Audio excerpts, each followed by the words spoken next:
About a week after October 7th of 2023, I found myself sitting at our board chair, Lisa's kitchen table, bawling, just bawling. I had gone over there to have a conversation, and I just found myself in tears within minutes. And I was crying for so much, you know?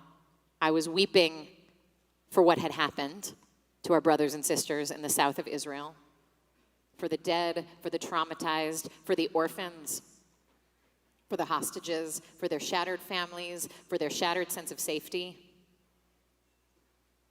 Karmit, our Belle, our tour guide, who had taken us to her village on the Lebanon border just the previous summer, was among the 60,000 evacuees who had to leave their homes in the north under threat of Hezbollah fire. And Emily, our Palestinian tour guide from that same trip, was unable to travel to be with her husband, who was undergoing cancer treatment, because the borders were all closed to Palestinians for any kind of internal travel until further notice. My WhatsApp groups of friends and colleagues and family in Israel had been popping off all week, with people tracking each other down and making sure each other was safe, not unlike 2 days ago, for those of you who have friends and family in Israel and WhatsApp, which if you have the former, probably you have the latter. And it was so surreal, and it was so personal. I was also crying because only 3 weeks earlier, rabbis around the world, myself included, were giving sermons echoing the IDF generals who were cautioning that the Netanyahu government's reckless pursuit of an anti-democratic agenda against the will of its people was splintering Israeli society from the inside, making it more vulnerable to external threats, which are, of course, ample. And so I was bawling that what we feared would happen and what we were warned would happen, happened. And I was bawling because I was angry at the Hamas masterminds and fighters who orchestrated and carried out this sick attack in the most horrific ways, who took hundreds of millions of dollars over decades, and instead of building world-class infrastructure for their people, built world-class infrastructure for terrorism underneath hospitals and schools. I was also angry at the IDF, with the most sophisticated surveillance in the world, for failing to do every job in its name. And I was bawling because already at that point, it was clear that Israel's response was about to turn life for millions of Palestinians in Gaza into a living hell. And with the eyes of the world on Gaza, settler violence, which was already dangerously rampant in the West Bank, would become even worse. And I was bawling because after 40 years of settlement expansion and intifadas and siege and terrorism, this just felt like the latest terrible installment in an untenable status quo. And finally, although I'm sure there was more in there, I was crying because I was feeling the painful tension inside of our own community that rears its head whenever Israel is in the news, turning one of Mishkan's greatest assets into a liability. Because while we may have wide agreement in this community on the reality of climate change and the need for reproductive freedom and LGBTQ rights, not to mention the need for a gluten-free, dairy-free option at Shabbat Oneg, we span the spectrum of perspectives and experiences when it comes to Israel, or Israel and Palestine. And that's not unique to Mishkan, of course, but it's something we have actually cultivated and that I have taken pride in and celebrated over the past 13 years, as many of you have, especially as conversations about this issue become more polarizing and hard to have across the divides of identity group and generation. As Jews, lovingly holding the tension of multiple approaches to hard problems is our superpower. And, right, it's what we call machloket l'shem shamayim. It is a key value in general, and certainly in the abstract. We love it in the abstract. But in moments like this, when fear and grief close us down, it narrows our vision turning different perspectives into different sides and different sides into different, well, basically enemies in a proxy war, which you need to fight and win. And I could feel it happening in our Jewish community more widely and in our community as well. And on a selfish level, I was crying because it was just a week into the war and I was bone tired and I could not see a light at the end of the tunnel.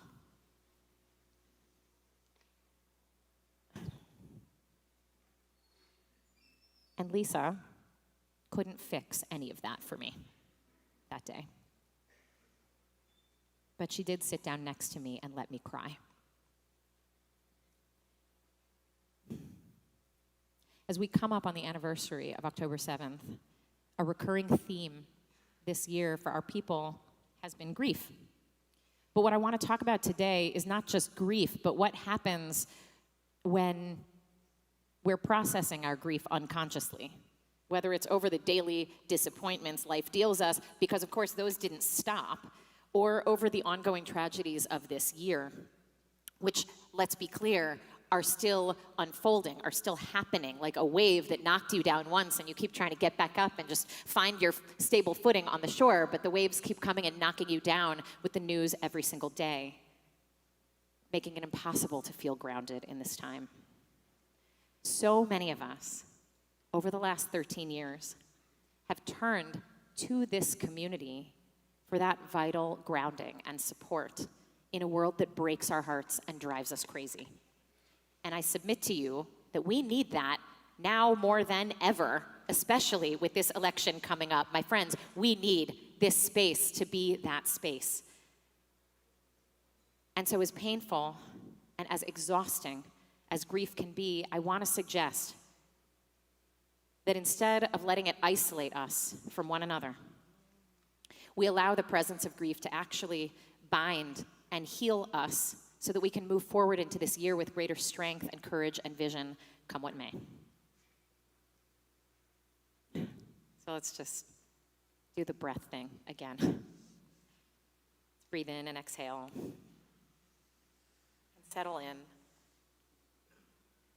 And I want to apologize in advance if there's something I say or have already said that rubs you the wrong way, or if you would have given a different sermon had you been in my place this morning.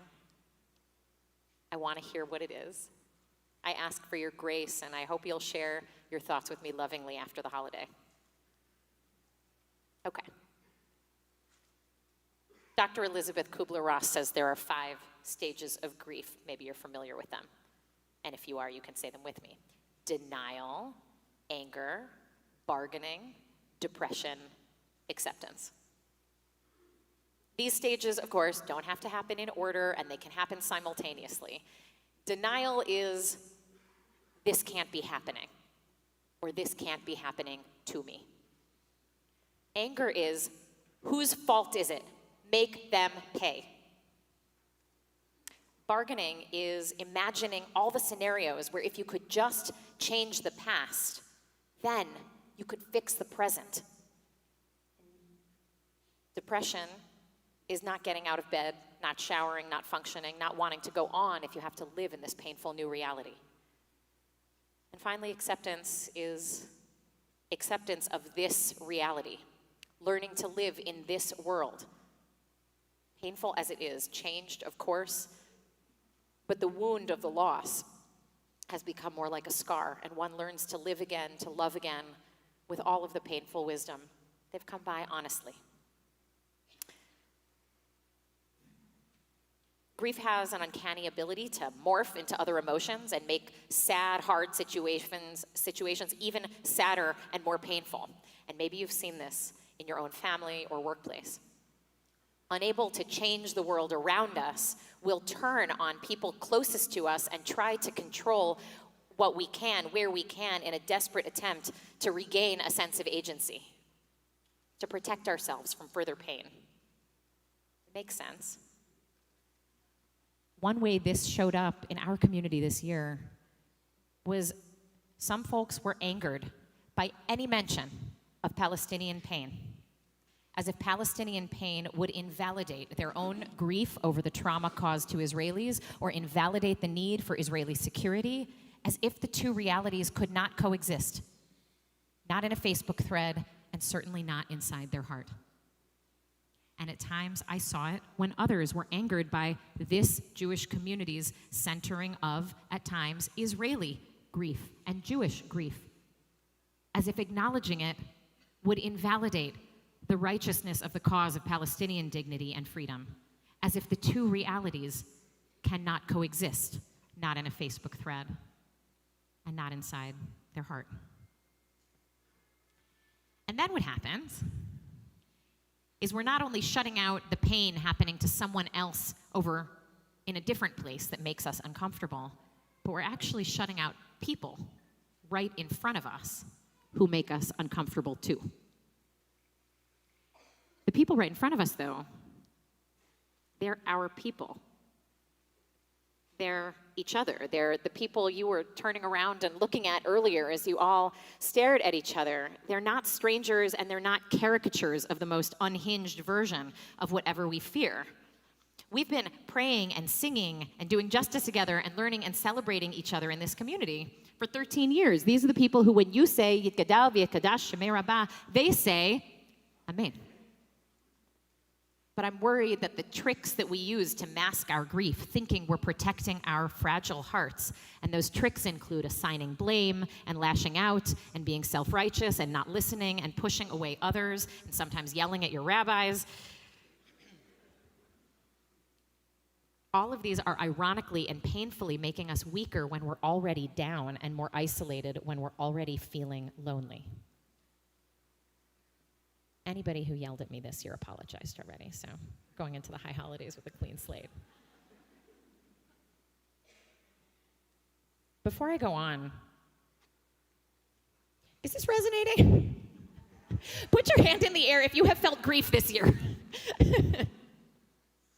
And leave your hand up if you have used one of these tricks at some point and sort of reflecting back on it. There might have been a different way to handle that moment, but that's what grief does to us sometimes. Yeah. Oh, thank you. I appreciate you. This kind of shutting down that I'm talking about, especially in the presence of people we love, who are close to us in our community, is something that the Torah warned about long ago. And so now I'm going to do a little storytelling. This is my favorite part about being a rabbi, is actually talking about Torah. So in chapter 20 of the book of Numbers, the Israelites suffer their first really prominent public loss, and that's the death of Miriam. And for Moses, she was more than his sister. She was his protector. She watched over him as he sailed down the Nile. She stood alongside him at the shores of the Red Sea with her tambourine, and she danced and sang in songs of freedom.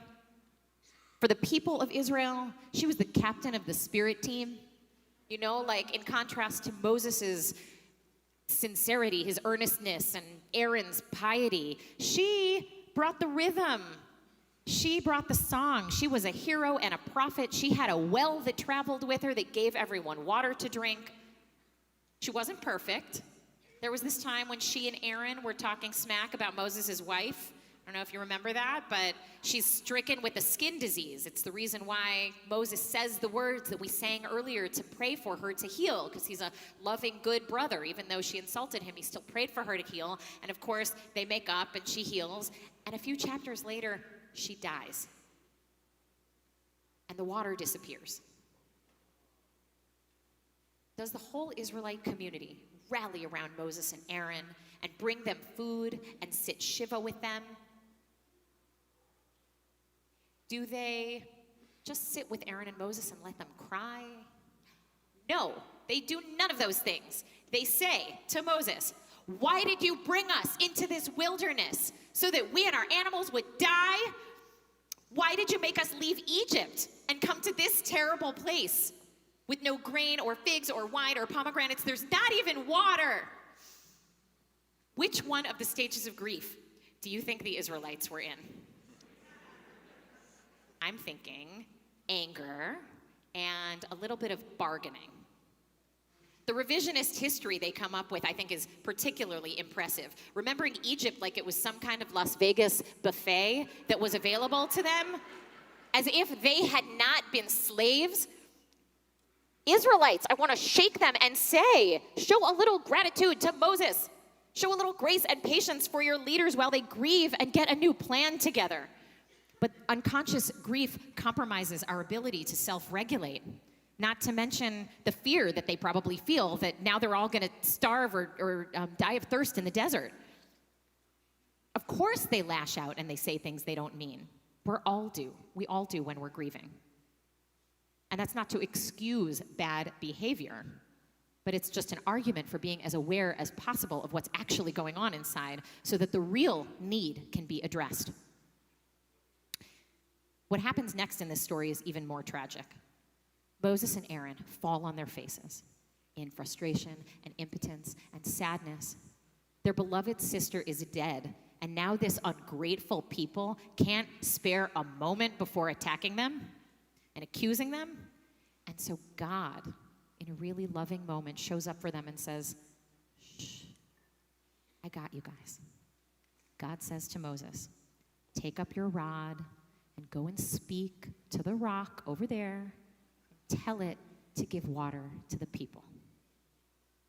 All right, you gotta love the friend with the plan in moments of crisis. Thank God for them, literally. So Moses takes the rod, and he indeed speaks, but not to the rock, rather to the people. And he snaps at them and he blurts out, listen, you rebels, shall I get water from this rock for you? And he brings his staff down on the rock twice, hitting it, and water gushes out, and the people drink. And God says to Moses, you shall not lead these people into the promised land that I have given them.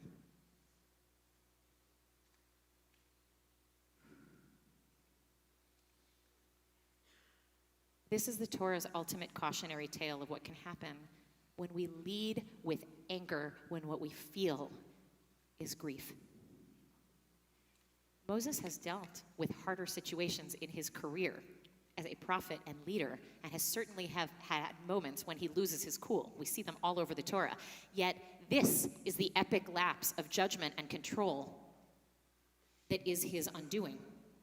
And it happens in a moment of profound, unprocessed grief. God's mission for the Israelites, after all, is to create a society based on even-handedness and justice and compassion, all the things they were not given in Egypt. And Moses is supposed to lead them there. But speaking harshly and aggressively to his people and using violence to get his point across, there is still too much Egypt in Moses for him to lead the people into the promised land. Our frantic efforts to control and avoid grief cause us to regress to behaviors we thought we were done with long ago, and to employ strategies that are not ultimately strategic, even in the short term, if they get the job done. He got water from the rock, all right, but he lost the thing that mattered most. And at the end of the day, no one from his generation, not him and not all those people, lived to see the promised land, even though that had been their one shared goal. It's tragedy heaped upon tragedy. So you read this and you wonder, is there an alternative in our tradition to this kind of unconscious acting out of grief? The answer is, of course, yes. There's, of course, our really, really wise grief process. It's probably not an accident that Aaron, when he dies a few lines later, they mourn him for Shloshim, 30 days. That begins the pattern for what the Jewish framework for grieving and mourning is. But I want to tell you about a different one, too. In her beautiful book that came out this year, The Amen Effect, Rabbi Sharon Brous talks about an ancient temple ritual described in the Mishnah. When Jews would make Chag, pilgrimage to the temple in Jerusalem, and yes, if it sounds like the Arabic word Hajj, it's the same word, they would enter and they would circumnavigate the center, moving to the right, assuming that everything in their life was going well, that they were healthy and in good fortune. However, if there was someone to whom something awful had happened, had suffered a catastrophic loss, they would enter the same entrance and they would walk to the left and circle to the left. And then one by one, as people saw each other, this one would say to the other, just like the angel says to Hagar in this Torah portion we read, Ma lach. What's going on with you? And that person would respond, my mother died. Or my partner's mental state is declining. Or they found a lump. Or my son is sick and I'm worried to death about him. And the person moving right would respond, may you be comforted. This ritual was not intended to magically heal or fix anyone, rather to allow this person in pain to be seen and held in their pain. It's being Lisa at the kitchen table. Much like the way we want to share good news when we feel it and when we have it, we also need acknowledgement of our grief.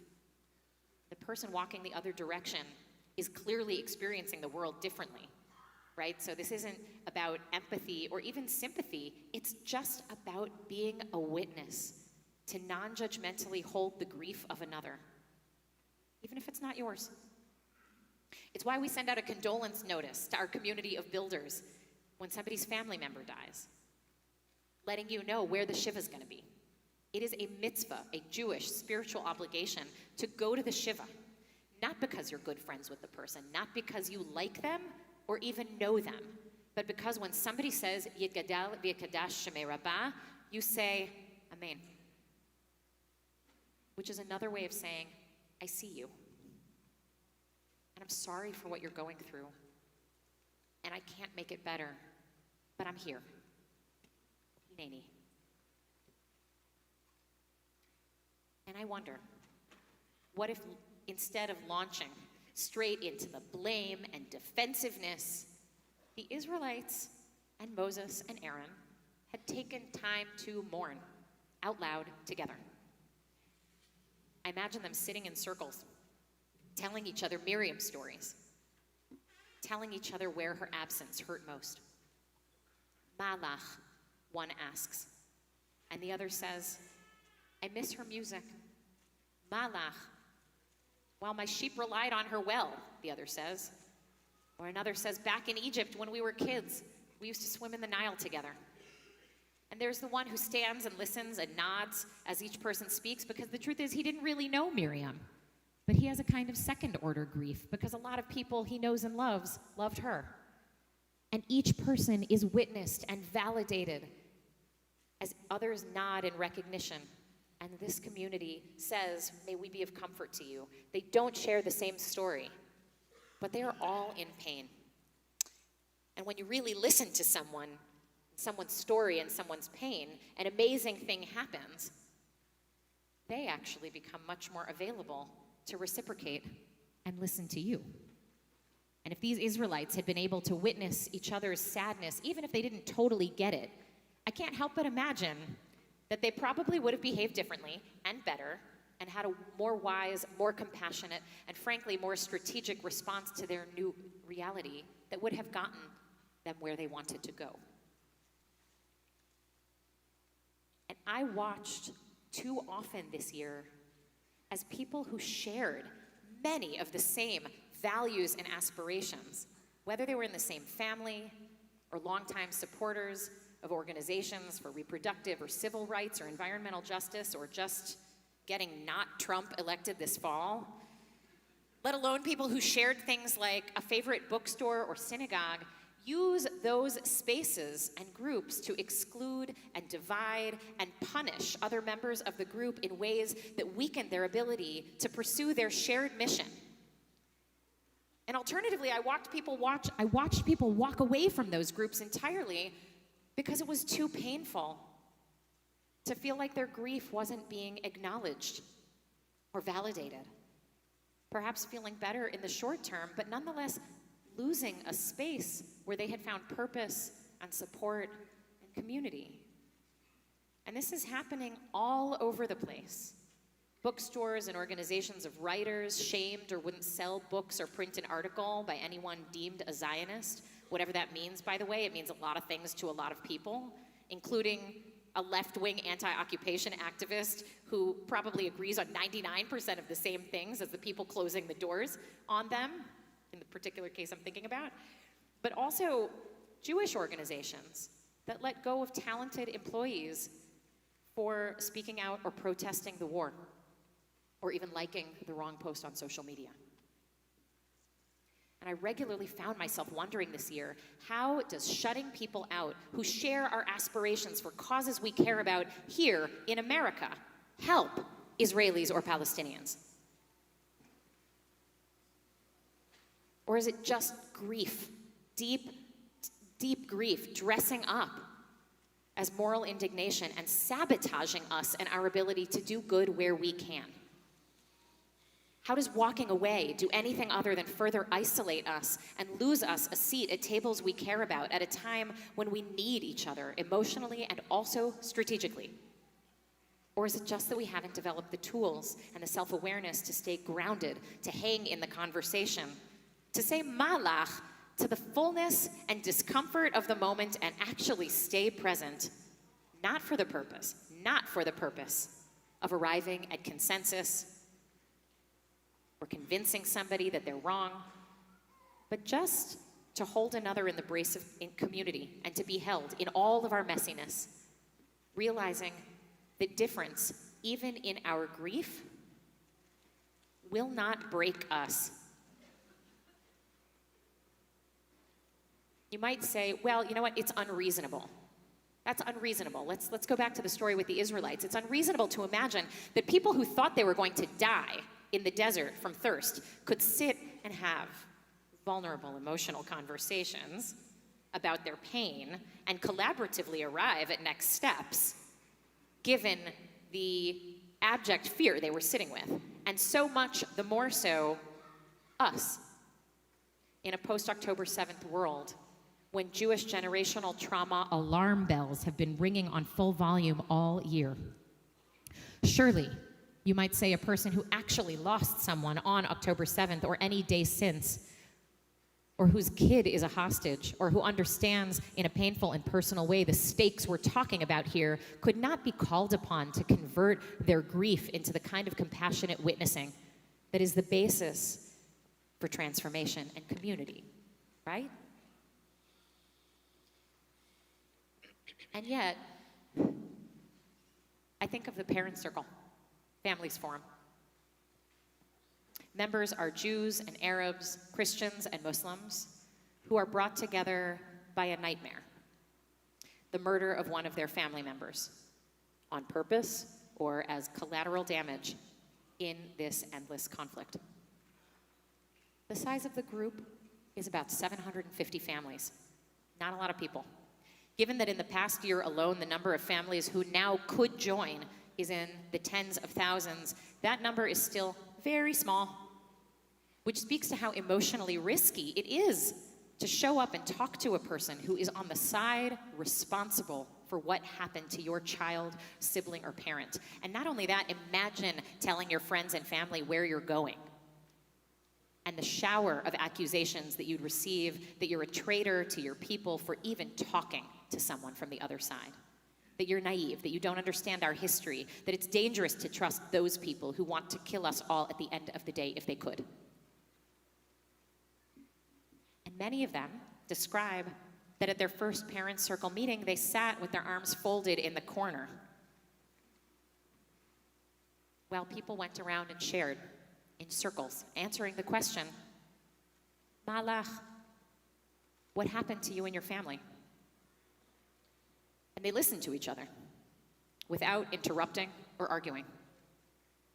And they learned more about people and more about their deceased family members. They asked follow-up questions. And no matter how skeptically they might have walked in the room, somehow being in a room with individuals who, as it turns out, are not monsters, but people, not a monolith of colonial occupiers or bloodthirsty terrorists, but people who cry tears just like them, who bleed red just like them, who love and grieve just like them. Gives them hope that things could be different in the future, maybe for another family. It turns out that sitting with somebody and letting them bawl, or bawling and letting somebody witness you, is a profoundly hopeful thing to do. And they realize that their grief is interrelated. And if their grief is interrelated, then the way out of their grief is also interrelated. That it's in their self-interest not to silo on their sides, but to help the other. And they agree not to use their grief as an excuse to justify further violence between their peoples. Yonatan Zeigen, whose mother was the peace activist Vivian Silber, who was murdered and mutilated beyond recognition in Kibbutz Be'eri on October 7th, has quit his job and has taken up his mother's life's work of peace building full-time. And he goes around speaking with the Parent Circle Families Forum. Arab, whose sister Abir was shot in the head by an IDF soldier outside her school when she was 10, now says that his revenge for her killing is to stand with his Israeli brothers and show the world what nonviolent conflict resolution looks like. He quotes Martin Luther King saying, "We must live together as brothers or perish as fools." Now, importantly, these people do not all agree on what a final status arrangement looks like between Israelis and Palestinians. That's not the purpose of the group. But they do all agree that the process of getting there has to include reconciliation, dialogue, and diplomacy. All things we teach our children are the ways to solve problems, even hard ones, when we've been hurt or have caused hurt or both. Outside of the organization, its members are part of different political groups, which are not necessarily aligned. But in the meantime, while leaders are figuring out stuff over here, they will practice creating the kind of community and world they believe is possible where they can, and that they know is necessary for the future and for a future peace between their peoples in any configuration. And I think we can learn something from these brave people in the Parent Circle while we sit here in Chicago. If they, who have lost so much, can turn to the other and see them not as an enemy, but as an essential part of the strategy in achieving their safety and their dignity and their liberation, how are we over here cannibalizing each other and our shared mission and aspirations over what Freud calls the narcissism of small differences? And let me be clear, I'm not saying that political differences in our midst, even in this room, in this moment, are insignificant. Far from it. What I'm saying is that we must recover the strength to turn toward each other in grief, not away. Because if we mirror the tribal echo chambers that reinforce our own pain while dehumanizing and minimizing the pain of the other, whether that other is another Jew with different opinions or somebody on the other side of a border, then I think we should let go of any dreams of peace or security or dignity or freedom for anyone between the river and the sea. And those are dreams I know we all share, that we all hold for Israelis and Palestinians, even if we have different ideas for how to achieve them. We can take a page out of the book of the Parent Circle and create a little corner of the Jewish community, where rather than running away from pain and grief and difference, or insulting or painting caricatures of the other, or blaming for not seeing things our way, we instead commit to creating a strong and flexible space that's capable of holding beauty and complexity and pain and dreams, and where we can carry each other and celebrate together and strengthen one another as Jews on the road of life. Jews and people who love us in this space. And that's what the original Mishkan in the Torah was actually built for. After the Exodus from Egypt, after the 10 Commandments and the sin of the golden calf, God instructs Moses to tell the people to create a Mishkan, a traveling sanctuary where God would show up for them as they built it together. The Mishkan took a traumatized people in a world they couldn't control and gave them a space where they all had something to contribute, where they could create something holy and something bigger than themselves. And it required the presence and contributions of people with different skills and talents and, importantly, life experience.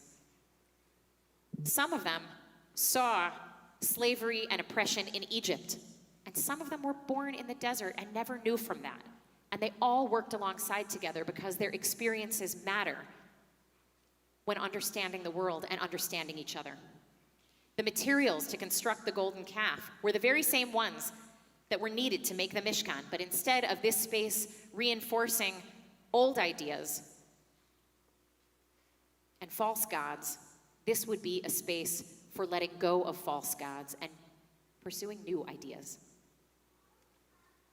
And as much as the Israelites bickered and fought their way through the desert, the Mishkan was a place they came back to again and again to find God and to find their way back to one another and navigate the wilderness. So repeat after me. Malach.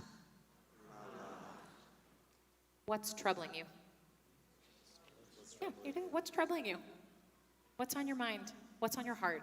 We can ask each other where it hurts and actually listen, not for the purpose of arguing or convincing, but learning. It's something we talk about in all our classes. And we can remember that hearts have 4 chambers. And we can make for ourselves a heart of many rooms, as the Midrash says, to be able to hold multiple truths at once and know we will not break. And we will discover that not only won't we break, we will become stronger. Because as you may have noticed, Jews don't all agree on everything.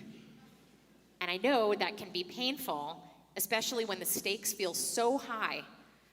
But the window of possibility and transformation begins to open when you share your pain with somebody walking the other direction. Which is to say, somebody who sees the world differently from you. And rather than argue the point or tell you why you're seeing it all wrong, they simply nod and take it in. It's so powerful. And then you do the same for them. And then you can ask follow-up questions based on what in what they said seems wrong and frankly preposterous. But you actually listen. And then they do the same for you. And lo, now you're in an actual conversation with a real person based on curiosity and respect that's not a shouting match between caricatures of your side. There are vanishingly few places in this world where that's possible anymore. But that's our tradition. That's Judaism. That's learning in Chavruta with a person who sees things differently. That's what being inside of a Mishkan is. A real Jewish community whose purpose is building thriving Jews in the midst of a changing and uncertain and often dangerous world. Every place in the world with Jews needs strong, resilient, proud, healthy Jewish communities that can empower us to do what our people have done for 4,000 years in the face of an uncertain world, and a world that will break our heart and drive us crazy. And you need a community to do these things, which include, but are not limited to, prayer, study, raising kids in a moral tradition that values complexity and nuance, that teaches us how to love each other and how to love ourselves, where we bury our loved ones and where we celebrate new life and new love, where we give tzedakah and do justice and stay in relationship with Israel in care and in critique, even when it's hard, where we build a strong social fabric made of people who argue with respect over the things that matter. That's what Jews do to thrive. And that's what gets me up in the morning every day. It's what Jews have been doing since the Exodus from Egypt. And we didn't let the Egyptians or the Babylonians or the Assyrian Greeks or the Romans or the Cossacks or the Spanish Inquisition or the Holocaust kill our ability to create mishkans like this one, wherever we are in the world, and as hard as things may be. And damned if we're going to let Yahya Sinwar or Bibi Netanyahu or Itamar Ben-Gvir drive us to cannibalize and weaken our communities from the inside, as so often ironically happens and painfully happens when we're being attacked from the outside and when we're mired in unprocessed grief. As the founder of this community, on our 13th Bar Mitzvah anniversary, I will not let that happen on my watch. What we do here is too beautiful, and thanks, y'all. What we do here is too beautiful, and it's too important for the health of us and for the health of the Jewish people, and frankly, as a counter-testimony to a world mired in polarization and division and dehumanization. We can't do that here. The eyes of our people, they always face east, whether in our prayers or every year at Passover when we say next year in Jerusalem, and even now as we pray and work for enduring peace in Israel as far off as it may seem. And yet, there has always been a Mishkan creating beauty wherever it was in the wilderness. And we need ours to be strong and healthy and resilient, just like the Mishkan was for our ancestors. And so we can continue to turn toward each other, to the person in our community who's in pain too, who you might be a little bit afraid of because you know that their opinion on this fraught issue is different from yours, and nonetheless turn to them and say, tell me what's on your heart. What bothers you? And be brave enough to listen and nod and witness, and maybe even to say amen, and then to share your grief with them and allow yourself to be witnessed.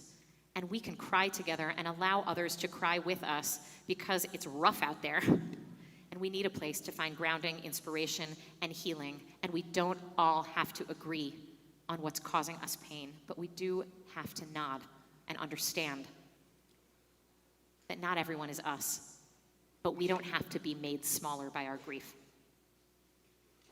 We can all help build the world we know is possible, right here in our little corner of Chicago, or wherever you're hearing this sermon from.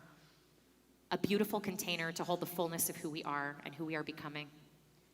And I bless us all that we can have a year of peace in which the hostages are returned and in which everyone in Israel and Palestine finds peace, security, freedom, dignity, and that we may be given a sense of hope for the future, that our grandchildren may not have to continue to pray for peace in the same way we do, because it will already be here. And we can say amen. Woo! Let's stand. I want to stand, and it's about time for us to blow the shofar.